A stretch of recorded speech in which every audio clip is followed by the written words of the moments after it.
They call him the Reaper of Wall Street. When I first joined Vance Global, I thought the nickname was just a dramatic invention by jealous competitors, a title meant to describe his ruthless corporate takeovers and his cold, calculating efficiency. I told myself that as long as I kept my head down, typed fast, and stayed invisible, I would survive. I desperately needed this job. My student loans from NYU were a crushing weight, a ticking clock that haunted my every waking moment. But I didn't realize then that surviving Vance Global didn't just mean surviving the grueling hours. It meant surviving him, Julian Vance. Julian wasn't just the CEO, he was the undisputed king of the glass and steel fortress that towered over Manhattan. He was impossibly tall, impeccably tailored, and possessed a gaze so sharp it felt like it could strip away your excuses before you even opened your mouth. When he walked into a room, the air pressure dropped, and I, clumsy, perpetually anxious Leo was his newly appointed executive assistant. The disaster happened on a Tuesday. The sky outside the floor-to-ceiling windows was a brilliant, indifferent blue, but inside the executive boardroom, a storm was brewing. Julian was presenting a critical acquisition to the board of directors. My job was simple: manage the presentation, switch the slides on his cue, and hand him the financial portfolios. A task an intern could do, a task I completely failed. Next slide. Julian commanded, his voice a low, smooth baritone that somehow cut through the silence of the massive room. My palms were sweating. I pressed the key, but my trembling fingers slipped, hitting the escape button instead. The massive projector screen behind Julian blinked, flashed a chaotic desktop wallpaper, and then went entirely black. The room froze. The silence was absolute and deafening. A few board members shifted in their leather chairs, exchanging annoyed glances. Julian turned slowly. He didn't shout. He didn't sigh. He simply looked at me. His eyes were like glacial ice, beautiful, freezing, and utterly unreadable. The tension radiating from his posture was a physical weight pressing against my chest. My throat closed up. I fumbled with the mouse, my heart hammering against my ribs like a trapped bird, but the software had crashed. Leo. My name on his lips sounded like a death sentence. Yes, Mr. Vance, I'm so sorry, the system.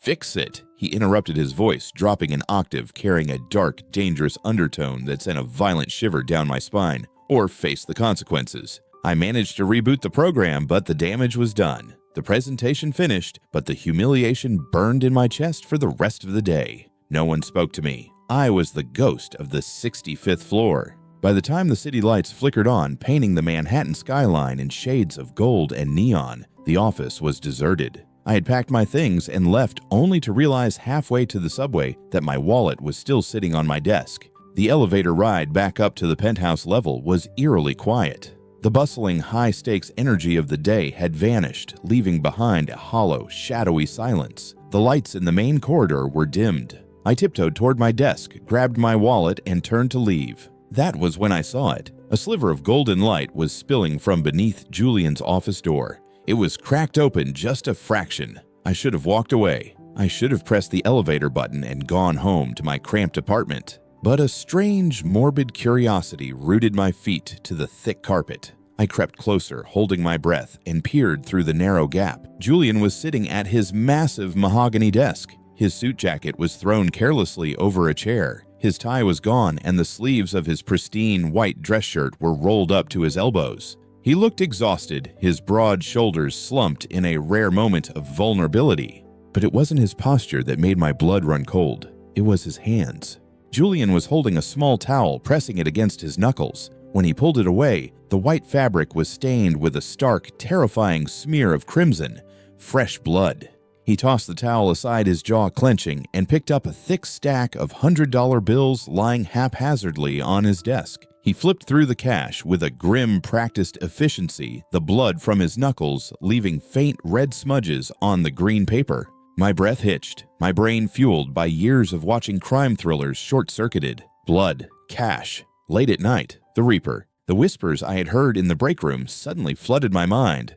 The rumors about his father, Arthur Vance, the disgraced tycoon, involved in a massive corruption scandal a decade ago. People always said the Vance family had ties to the underworld. They said Julian didn't rebuild the empire with clean money. Oh my God, I thought my vision swimming. He is a mobster. He is laundering money. He just killed someone, and this is the payoff. I stumbled backward, my shoe catching on the edge of a floor socket. I bit my lip hard enough to taste copper, stifling a gasp. Julian's head snapped up at the faint noise, his dark eyes narrowing dangerously toward the door. "Who is there?" His voice rang out sharp and lethal as a drawn blade. I didn't wait. I turned and fled, sprinting silently down the carpeted hallway, throwing myself into the stairwell, just as I heard his heavy footsteps approaching his office door. I practically flew down 3 flights of stairs before collapsing against the concrete wall, gasping for air. I locked myself in the 3rd-floor restroom, staring at my pale, terrified reflection in the mirror above the sink. My hands were shaking so violently, I had to grip the porcelain edges to steady myself. I have to quit. I have to send an email right now, pack my bags, and move back to Ohio. But the reality of my life crashed down on me. I had $80,000 in student debt. I was 1 missed paycheck away from eviction. And worse, if I quit tomorrow, right after stumbling around his office at midnight, Julian would know. A man like him, a cold-blooded mafia boss, wouldn't just let a loose end walk away. If I ran, he would find me. He would silence me. Think, Leo, think, I whispered to my terrified reflection. I couldn't run. I couldn't fight him. There was only one absolutely insane suicidal option left.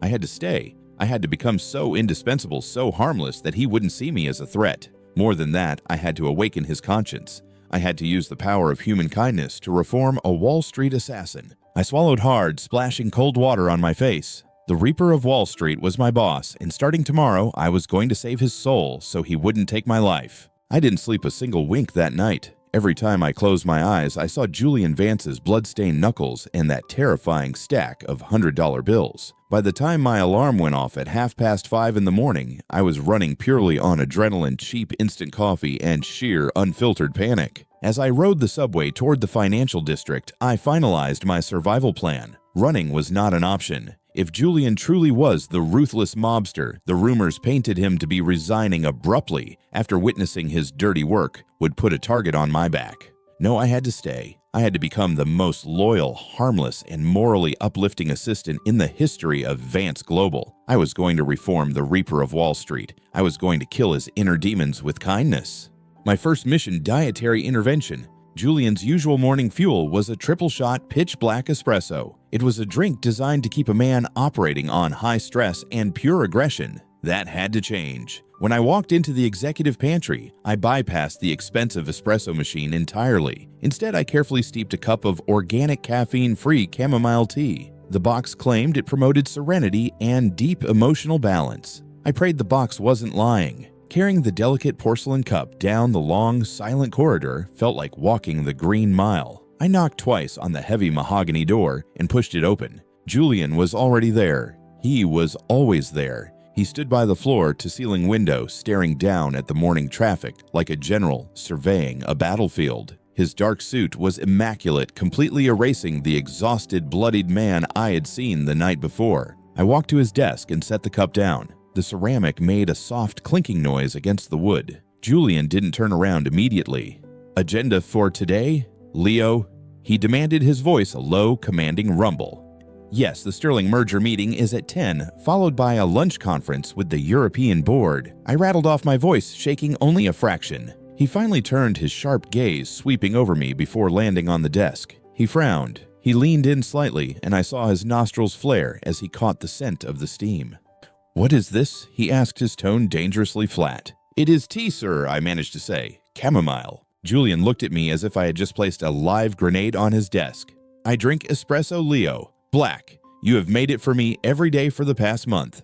"I know, Mr. Vance, but espresso elevates heart rates and spikes cortisol levels. It breeds aggression. Chamomile is for inner peace. You looked very tired yesterday." I blurted the last part out before I could stop myself. The silence in the room became suffocating. Julian stared at me. I braced myself for the explosion, for the immediate termination, or perhaps a sudden order to his invisible henchman to take me away. But he didn't yell. A strange, almost imperceptible flicker of bewilderment crossed his glacial eyes. He looked at the tea, then back at me. Without a word, he picked up the cup, took a slow sip, and set it back down. "If I fall asleep during the Sterling merger," he said softly, "you are fired." I let out a breath I didn't realize I was holding. Step 1, success. But my relief was short-lived. As I stepped forward to organize his morning files, my eyes landed on it. The paper knife. It rested perfectly parallel to his keyboard. It wasn't a standard office supply. It was a sleek, solid silver letter opener with a pointed tip and an edge sharp enough to cut through bone. To my paranoid brain, it wasn't a tool. It was a concealed weapon. He probably stabs rival bankers with it, a frantic voice whispered in my head. I have to disarm him. An hour later, Julian left for the boardroom. I moved with the speed of a desperate man. I ran to the supply closet, digging through boxes of abandoned office supplies until I found exactly what I needed, a cheap pastel pink plastic letter opener, likely left behind by a former intern. I sneaked back into Julian's office, snatched the lethal silver dagger, shoved it deep into the bottom drawer of my own desk, and placed the ridiculous pink plastic knife in its exact spot. I adjusted it to make sure it was perfectly parallel to the keyboard. When Julian returned from his meeting, the atmosphere shifted immediately. He strode into the office, his jaw tight, exuding a cold fury. The meeting had clearly not gone well. I stood rigidly by the door, clutching a tablet to my chest. Julian sat down, running a hand through his dark hair. He reached blindly toward his keyboard to open a sealed envelope. His long fingers brushed against the plastic. He stopped. He looked down. He slowly picked up the pastel pink, blunt-edged plastic toy. The silence that followed was heavier than anything I had ever experienced. I thought I was going to pass out. Leo, his voice was a razor. Yes, sir, I squeaked. Julian held the pink plastic knife up into the air, examining it as if it were an alien artifact. Where is my letter opener? It needed polishing. I lied, my voice trembling. I thought this might be a safer alternative in the meantime. Less dangerous. Julian's eyes snapped to mine. They were terrifyingly dark, reading every inch of my panicked face. He dropped his hand, resting the pink plastic on the dark wood of his desk. He leaned forward, lacing his fingers together. Listen to me very carefully, Julian said, his voice dropping to a deadly whisper. Richard Sterling is testing my patience. If this project fails, there will be no mercy. I will cut the dead weight. I will eliminate the problem completely. Do you understand what I am saying? He was talking about corporate restructuring. I was entirely certain he was talking about murder. My heart hammered violently against my ribs, but the image of his bleeding hands flashed in my mind. I couldn't let him do it. I couldn't let him kill again. I forced my chin up. I forced myself to meet the terrifying gaze of the Reaper of Wall Street. You don't have to choose violence, Mr. Vance, I said, my voice shaking so badly it cracked. There is always another way. Eliminating people doesn't fix the root of the problem. Please think about your karma. Julian froze. His lips parted slightly. The cold, unapproachable CEO looked for the very first time utterly and completely baffled. No one talked back to him, and certainly no one talked to him about karma during a corporate crisis. For a long, tense moment, we simply stared at each other. I waited for him to hurl the plastic knife at my head. Instead, Julian slowly exhaled. He looked down at the absurd pink object on his desk, then tossed the unopened envelope aside. He didn't throw the plastic knife away. He left it right where it was. Get out, Leo, he murmured, rubbing his temples. I fled. I thought I had pushed my luck too far, but I survived the afternoon. By 6 o'clock, the office had mostly emptied out. I had one last file to deliver to his desk before I could escape. The door was slightly ajar. I raised my hand to knock, but his voice stopped me. Julian was standing by the window, his back to the door, his phone pressed to his ear. I don't care what they offer. Julian growled into the receiver, his tone dripping with malice. I told you, cut them off completely. No loose ends. I want it handled by midnight. Clean it up. The blood drained from my face. No loose ends. Clean it up. He was ordering a hit. My inner peace chamomile tea hadn't worked at all. My hands trembled so violently that the heavy financial file slipped from my grasp. It hit the hardwood floor with a deafening thud. Julian spun around, instantly snapping his phone shut. His eyes blazed with a dangerous predatory fire. How long have you been standing there? He demanded, taking a slow, predatory step toward me. I should have backed away.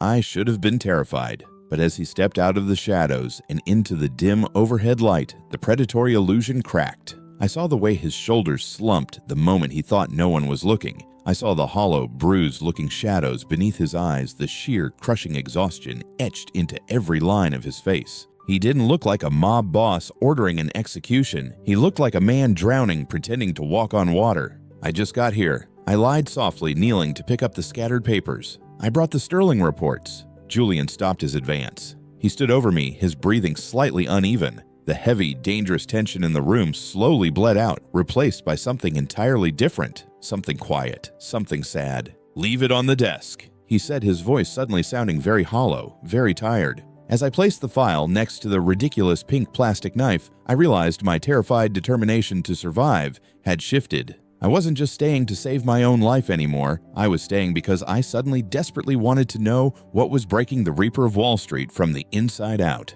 The blizzard hit Manhattan with the kind of ferocity that swallowed the city whole. By 11 o'clock that night, the towering skyscrapers of the financial district had vanished behind a thick howling curtain of white snow. I was still at my desk on the 65th floor. The vast expanse of the Vance Global Executive Suite was cavernous and silent, save for the faint rhythmic drumming of sleet against the reinforced glass. I should have gone home hours ago. But my self-appointed mission to reform the Reaper of Wall Street required absolute dedication. If I was going to be the moral anchor that kept Julian Vance from ordering mob hits, I needed to be indispensable. So I stayed color-coding the European market projections and sipping terrible break-room coffee. A sudden chime of the private executive elevator echoed through the empty floor like a gunshot. I froze my fingers hovering over the keyboard. Julian had left the building at 7. No one else had the keycard access for that elevator. The heavy steel doors slid open with a quiet hum. Footsteps, uneven and heavy, dragged across the marble foyer. I peeked over the top of my cubicle monitor, my breath hitching in my throat. It was Julian, but he looked nothing like the untouchable CEO who ruled the boardroom. His expensive charcoal overcoat was draped over one arm, dripping with melted snow. His suit jacket was gone. His tie hung loose and ruined around his neck, and his white dress shirt was completely unbuttoned at the collar. He was leaning heavily against the frosted glass wall of the corridor, his head bowed, breathing in ragged, shallow gasps. And then I saw his hand. His right hand was pressed tightly against his left side just below his ribs. Peeking through the gaps of his long fingers was a spreading, terrifying stain of dark crimson. Blood, real fresh blood. Oh my God, my brain screamed. A turf war, a deal gone wrong. He got shot by a rival syndicate. Every instinct I possessed, every fiber of self-preservation screamed at me to hide under the desk. If a mafia boss walked into his office bleeding from a gangland shootout, the last thing he wanted was a witness. I closed my eyes, terrified. I could just stay perfectly still. He would go into his office, and I could sneak out the emergency stairs.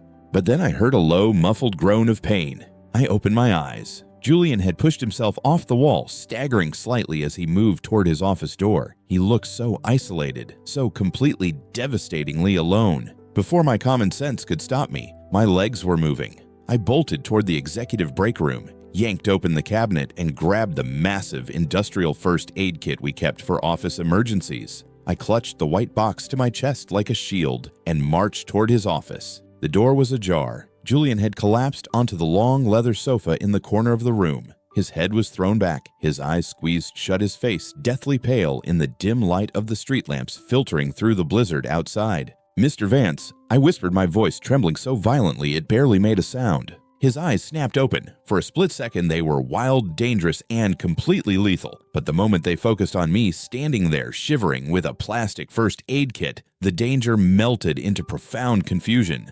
"Leo," he rasped, his voice tight with pain. "What are you doing here?" "You are bleeding," I said, stepping into the room. "It is nothing. Go home." He tried to sit up straighter, attempting to pull his blood-stained shirt over the wound, but a sharp hiss escaped his teeth as he moved. "It is not nothing.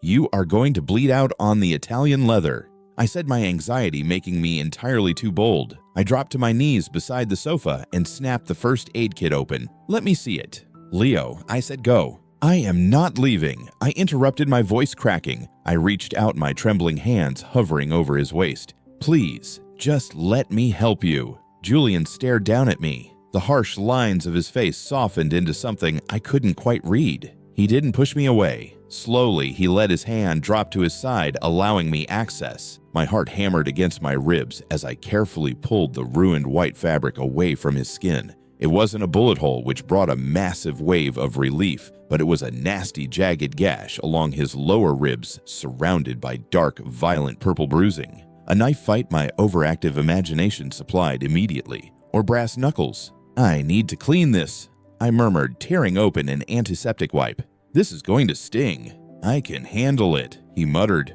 I pressed the wipe to the cut. Julian's entire body went rigid. His jaw locked, but he didn't make a sound. Up close, I could feel the heat radiating from his skin. The scent of him expensive cologne mixed with the metallic tang of blood and the sharp chill of winter was intoxicatingly overwhelming.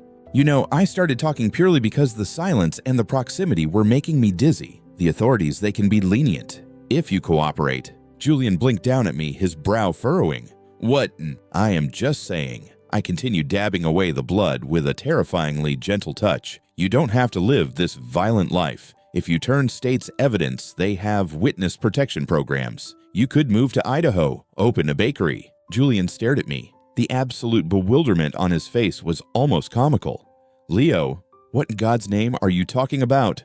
"The money laundering, the gang wars," I whispered frantically, reaching for the medical gauze. "I saw the cash and the blood on your knuckles yesterday. I know who your father was. But you don't have to be a mobster forever, Mr. Vance. Karma is real. It is not too late to turn a new leaf." For 10 seconds, the only sound in the room was the howling wind outside. Julian looked at my face, pale and terrified, then down at my hands, which were carefully and tenderly taping a sterile bandage to his bruised ribs. I waited for him to yell. I waited for him to fire me, or worse, threaten my life. Instead, a strange choked sound escaped his throat. I looked up alarmed. Julian Vance, the Reaper of Wall Street, was trying not to laugh. The corners of his lips were twitching. His dark eyes, usually so cold and unreadable, were suddenly bright, shimmering with a mix of utter disbelief and a strange, quiet warmth.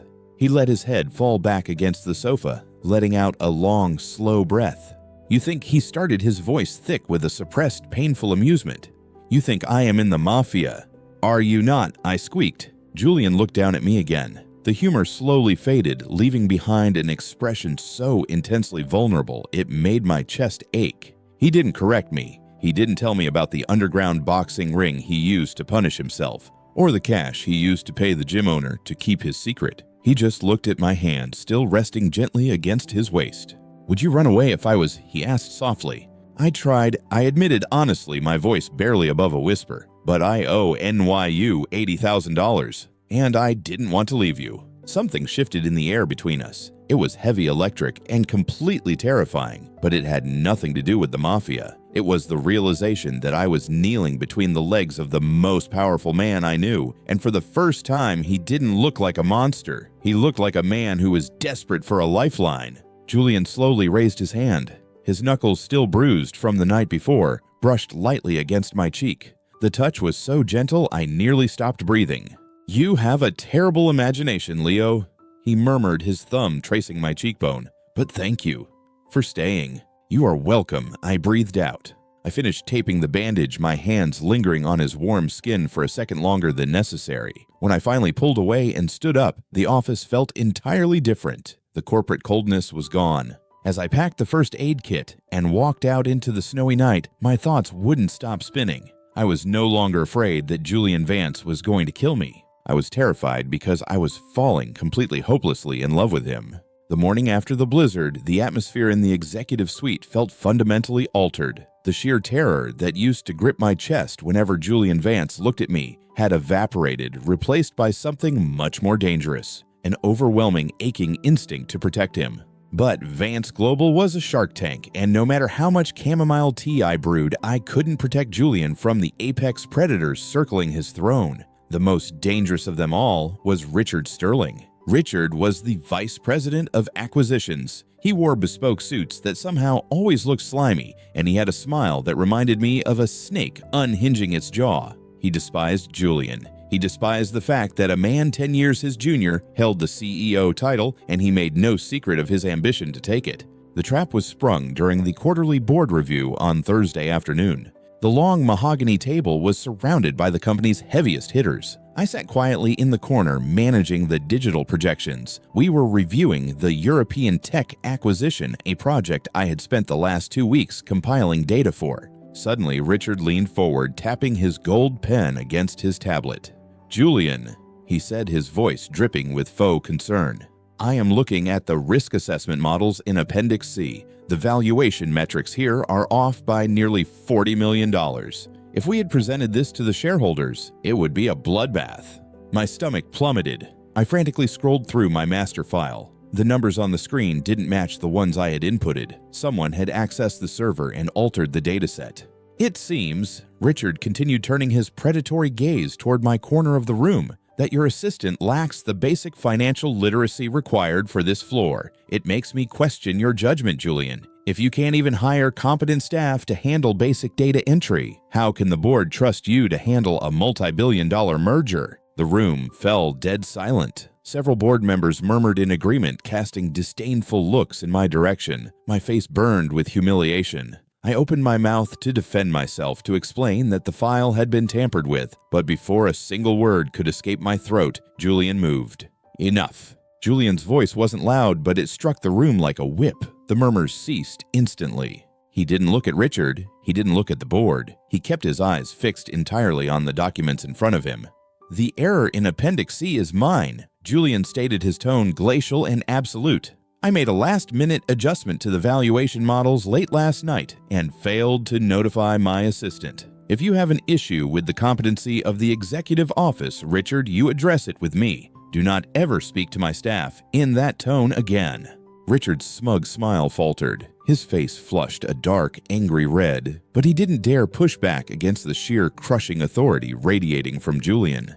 For the rest of the meeting, my hands shook, but not from fear. Julian had taken a massive professional hit to shield me from a trap that was clearly meant to destroy him. He had lied to the entire board to protect a clumsy assistant he barely knew. He protected me, I thought, staring at his rigid back. A mafia boss wouldn't do that, but a good man would. By 8 o'clock in the evening, Julian had left the building for a mandatory dinner with the European delegates. I stayed behind. My guilt and gratitude had mutated into a reckless, burning determination. If Julian wouldn't order his underworld connections to take care of Richard Sterling, then I would have to do it myself. I needed leverage. I needed blackmail. I sneaked into Julian's dark office, leaving the lights off. The moonlight from the floor-to-ceiling windows cast long, eerie shadows across the room. I crept toward the massive bookshelf behind his desk, running my hands along the bottom row, searching for a hidden safe or a locked drawer where a man like him might keep his insurance files. My fingers brushed against something loose behind a row of thick legal encyclopedias. I pulled the books aside and found a heavy, unmarked black steel box. It wasn't locked. My heart hammered in my throat. This is it, I thought. The dirt on Sterling, or the mafia ledgers. I pulled the box out, but my sweaty hands betrayed me. The heavy steel slipped from my grip, crashing onto the hardwood floor. The lid popped open. There were no guns inside. There was no dirty money, and there were no blackmail files on Richard Sterling. Instead, dozens of yellowed, brittle newspaper clippings spilled across the floor. I dropped to my knees, frantically trying to gather them before Julian returned. But as my hand brushed over the top article, the bold, faded headline caught the moonlight. Arthur Vance indicted. Wall Street empire built on lies. My breath hitched. I picked up the next clipping. The sins of the father. Thousands lose pensions in Vance fraud scandal. Below it was a photograph of a much younger Julian, looking utterly broken, surrounded by a swarm of aggressive paparazzi outside a federal courthouse. I sat back on my heels, reading article after article. The horrific puzzle pieces of Julian Vance's life suddenly snapped together, forming a picture so devastating it made my chest physically ache. The rumors of underworld ties were false. The money laundering, the mafia connections, it was all a cruel illusion I had built in my head. The truth was infinitely sadder. Julian was the son of a man who had ruined thousands of lives. He had spent the last 10 years enduring the hatred of the entire financial world, working himself to the bone to rebuild the company, pay back the victims, and clean a name that would always be stained. And the fresh blood on his knuckles, the bruised ribs. The realization hit me with the force of a freight train. He wasn't fighting for territory in an underground turf war. He was going to those illegal boxing rings and paying men with that stack of cash just to let them beat him. It was self-punishment. He was trying to bleed out the guilt of a father he couldn't control. "What are you doing?" The voice was terrifyingly quiet. It sliced through the dark room like shattered glass. I gasped, spinning around. Julian stood in the doorway. The hallway light silhouetted his tall frame, casting his face in deep, unreadable shadow. Julian the First. My voice broke. I was still clutching the newspaper clippings to my chest. He stepped into the office, his eyes dropping to the scattered papers on the floor, then to the black box. The temperature in the room seemed to plummet to absolute zero. The mask of the cold, untouchable CEO didn't just crack, it shattered completely, leaving behind a raw, bleeding wound. "Put them down," he ordered, his voice trembling with a suppressed, violent emotion. I scrambled to my feet, dropping the papers onto his desk. "I wasn't snooping, I swear. I was trying to find something on Sterling to help you." I said, "Leave it," he shouted, slamming his fist against the mahogany wood. The sound echoed like a gunshot. I flinched, stepping back. Julian stared at the newspaper clippings, his chest heaving. His jaw was clenched so tight I thought it might break. When he finally looked up at me, there was no anger in his eyes. There was only a devastating, suffocating shame. "So now you know," he whispered, his voice rough and hollow. "The Great Reaper of Wall Street. A fraud. A criminal's son trying to buy back a soul that was sold before I was even born."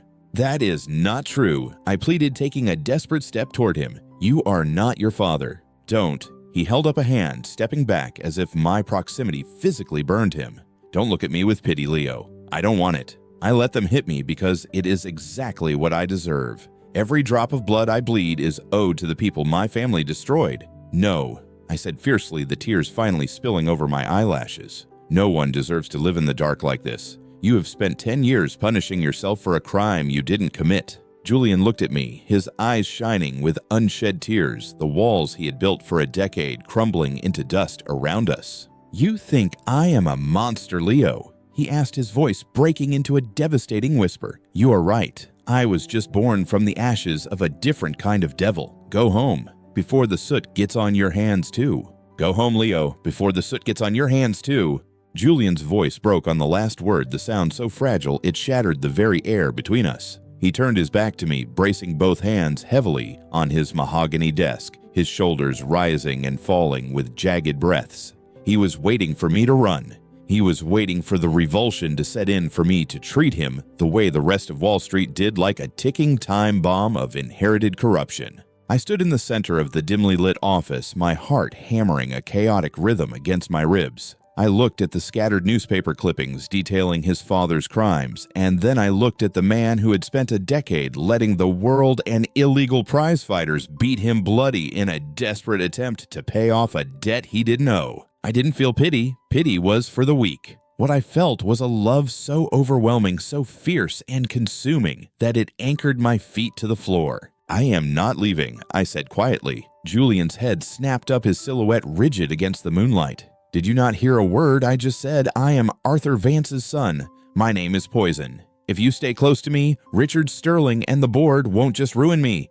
They will crush you to get to me." "Then let them try," I replied, my voice steadying in a way that surprised even me. I didn't wait for him to argue. I turned around, walked out of his office, and took the elevator down to the empty Manhattan streets. But I didn't go home to pack my bags. I went home to iron my only decent suit and set my alarm 30 minutes earlier. The next morning, the clumsy, terrified assistant who jumped at shadows was dead.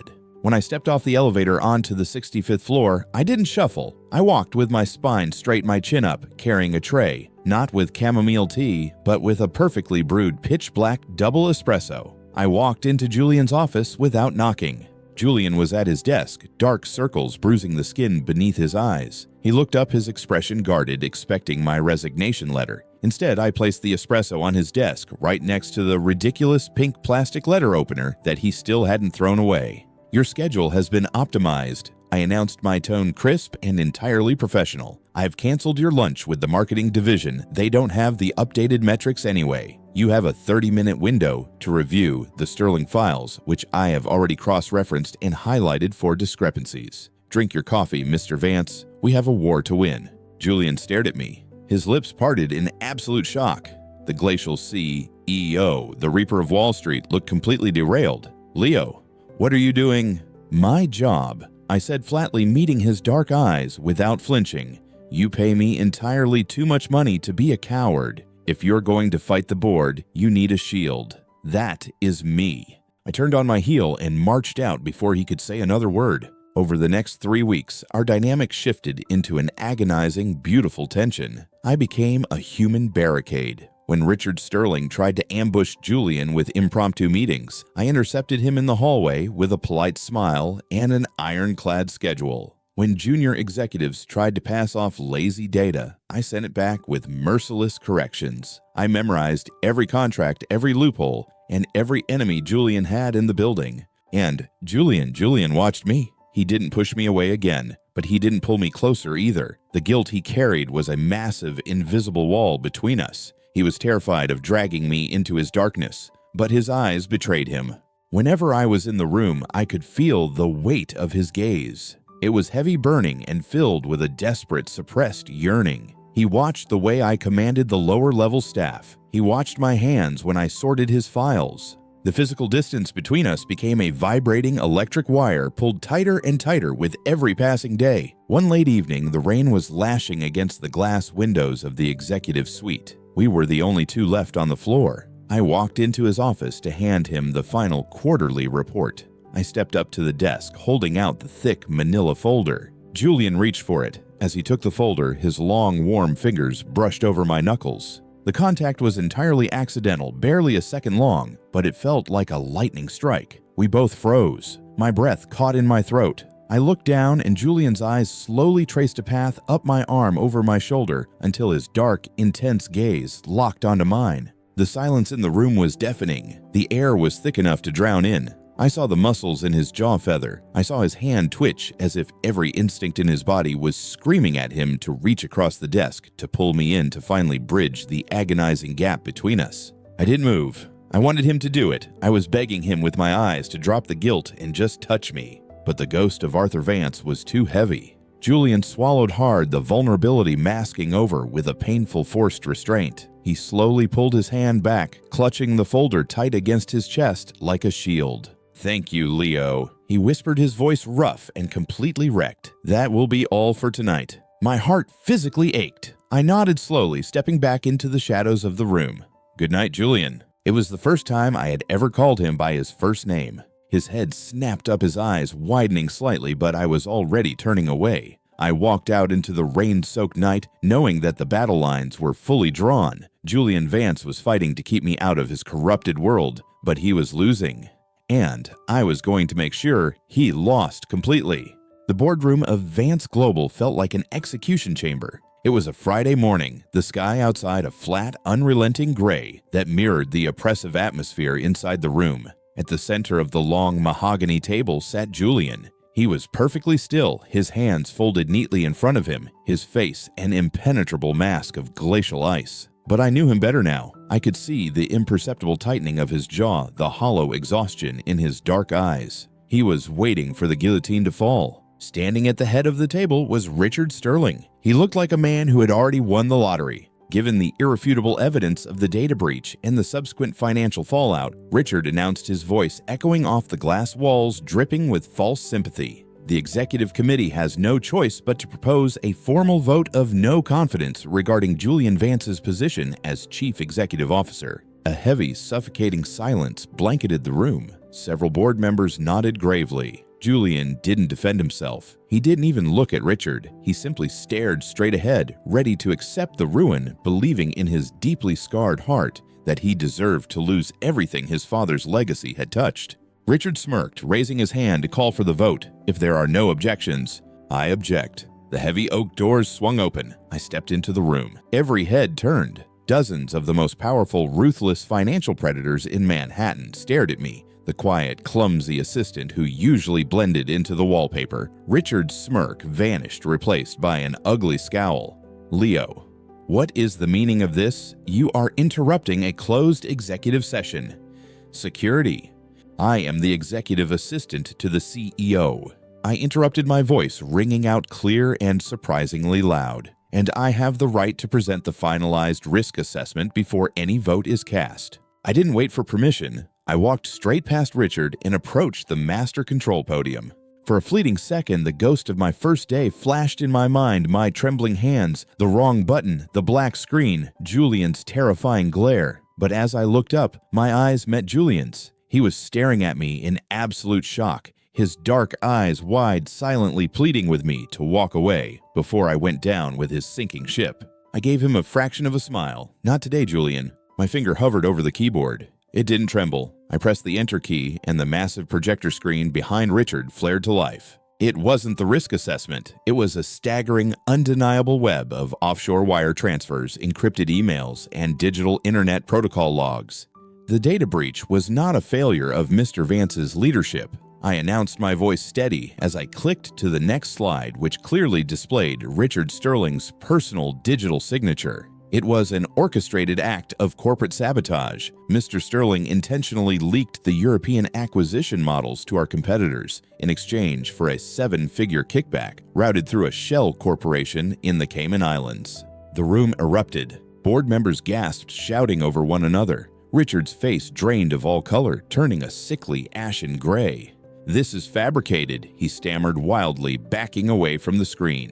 "That is illegal surveillance. You can't prove any of this." The digital forensics team at our cybersecurity firm already verified it at 4 o'clock this morning. I replied coldly. The FBI has been copied on the final report. Richard collapsed into the nearest chair, utterly destroyed. The execution had happened, but the blade had fallen on the executioner. Through the chaos, the shouting, and the immediate scrambling of the legal team, I only looked at one person. Julian remained seated, but the mask was entirely gone. He looked at me not as his assistant, not as a shield, but as something resembling a miracle. By the time the dust settled, Richard had been escorted out of the building by corporate security, and the board had unanimously dismissed the vote of no confidence. 2 hours later, I found Julian on the rooftop terrace. The wind whipping off the Hudson River was fierce, biting through my thin suit jacket, but the adrenaline still racing through my veins kept me warm. Julian was standing near the glass barricade, looking out over the sprawling, jagged skyline of Manhattan. He had taken his suit jacket off his tie, loosened the wind tearing through his dark hair. I walked up quietly and stood beside him. For a long time, neither of us spoke. The roar of the city below felt a million miles away. "You hacked a vice president," Julian finally said, his voice a low, rough murmur carried by the wind. "I didn't hack him," I corrected softly. "I just noticed he was stupid enough to leave his private cloud drive logged in on the conference room computer. I merely organized his files." Julian let out a breath that sounded suspiciously like a laugh. He turned his head to look at me. The harsh sunlight illuminated the exhaustion in his face, but the deep, haunting darkness that usually clouded his eyes was gone. "You could have been destroyed, Leo," he said, the amusement fading into a profound, aching seriousness. "If you had been wrong, or if Sterling had covered his tracks better, they would have crucified you. Why would you risk your own life for mine?" "Because you are worth saving," I said simply. Julian flinched, the words striking him harder than a physical blow. He looked down at his hands, the same hands I had bandaged, the same hands he used to punish himself. "I was going to let you believe I was a criminal," Julian confessed, his voice barely above a whisper. "That night, you barged in with the first aid kit rambling about witness protection and the mafia.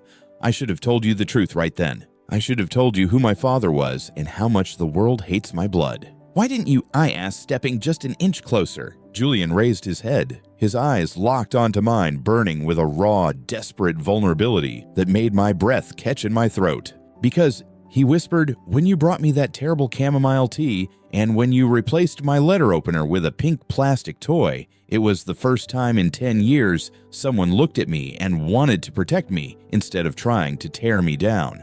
I was so lonely, Leo. I was so incredibly lonely in the dark, and you were the only light I had seen in a decade. I couldn't bear to let you know the truth because I knew you would realize I wasn't a terrifying mob boss. I was just a broken man."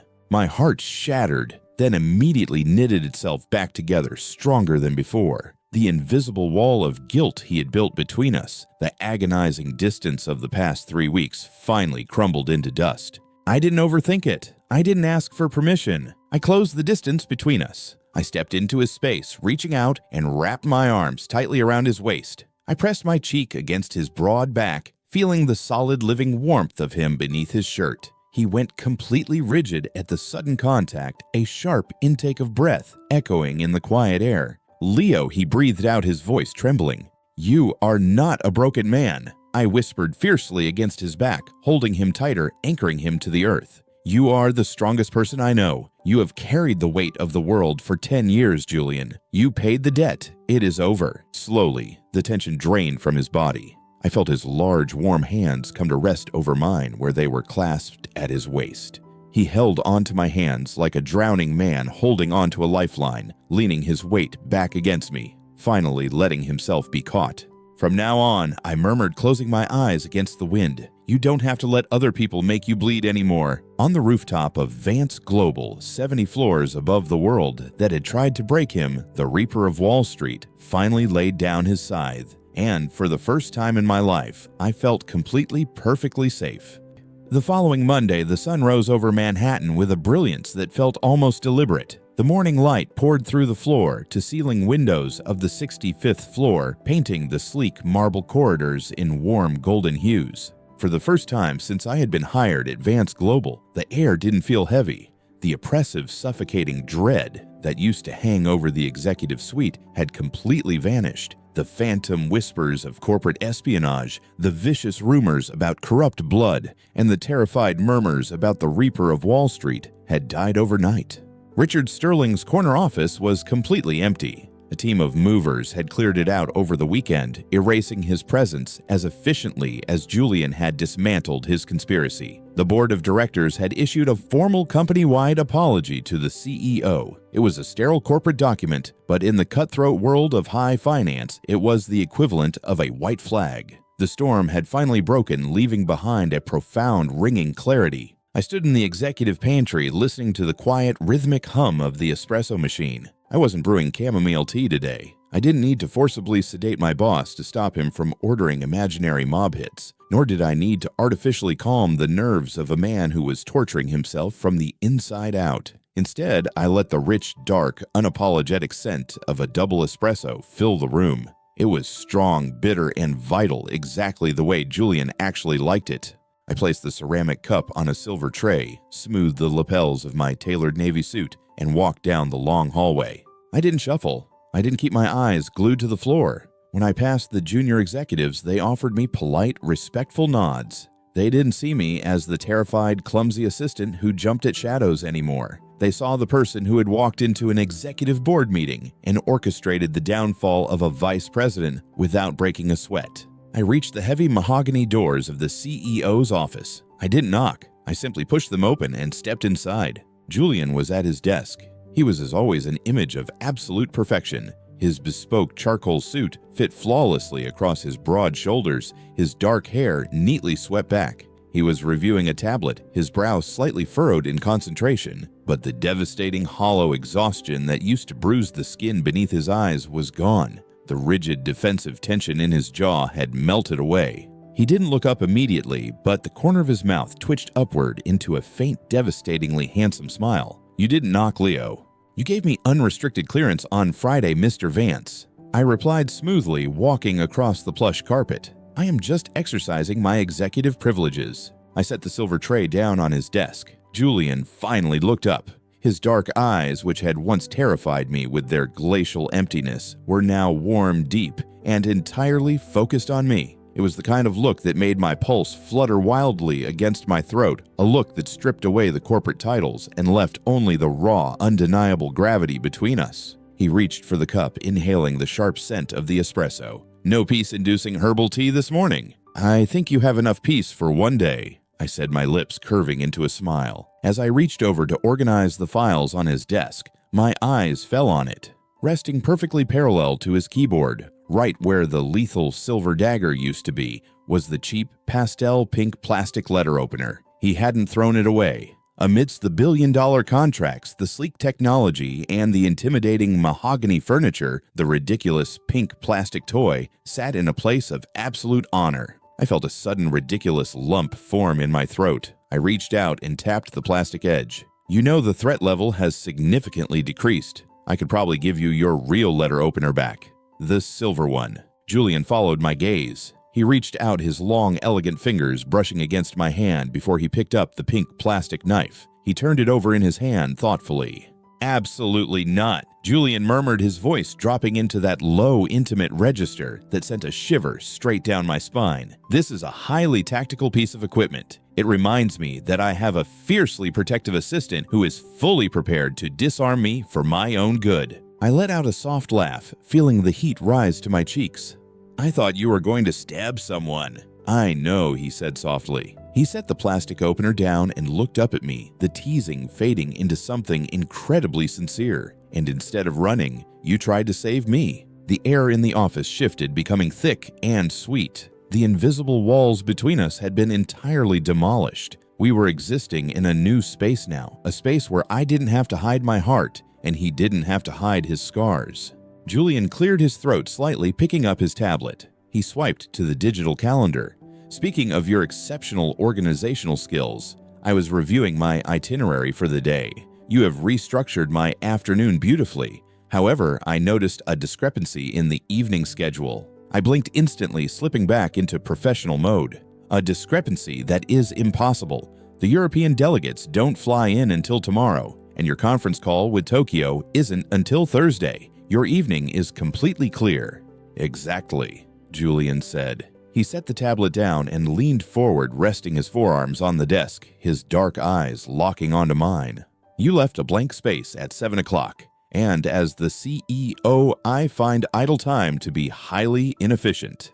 I swallowed hard, my heart doing a sudden violent flip in my chest. How would you like me to fill it, sir? There is a small, quiet French restaurant in Tribeca, Julian said, his voice smooth as velvet, but I could hear the faint underlying trace of nervous vulnerability in his tone. They have a private table by the window. I would like you to add it to the schedule. I gripped the edge of the silver tray, my fingers tingling.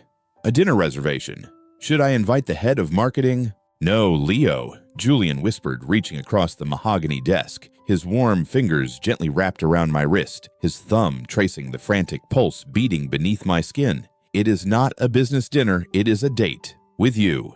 The city outside the window continued its relentless, noisy churn. Millions of people were rushing through the streets of Manhattan, fighting their own battles, chasing their own ambitions. But inside this glass and steel sanctuary, time seemed to stop entirely. I looked down at his hand, large and strong, holding mine with a gentleness that still completely disarmed me. I remembered the blood on his knuckles. I remembered the terrifying rumors, the crushing guilt he carried, and the sheer blinding panic I had felt on my first day. I used to think that courage meant not being afraid. I used to think that bravery was something you were born with, an armor that protected you from the terrifying things in the dark.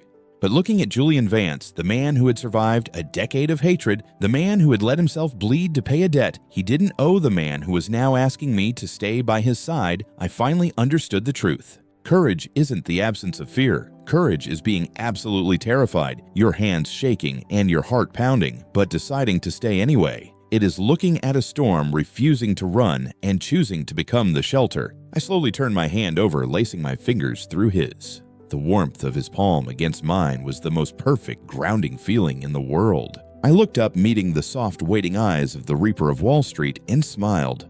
I will put it on the schedule, Julian.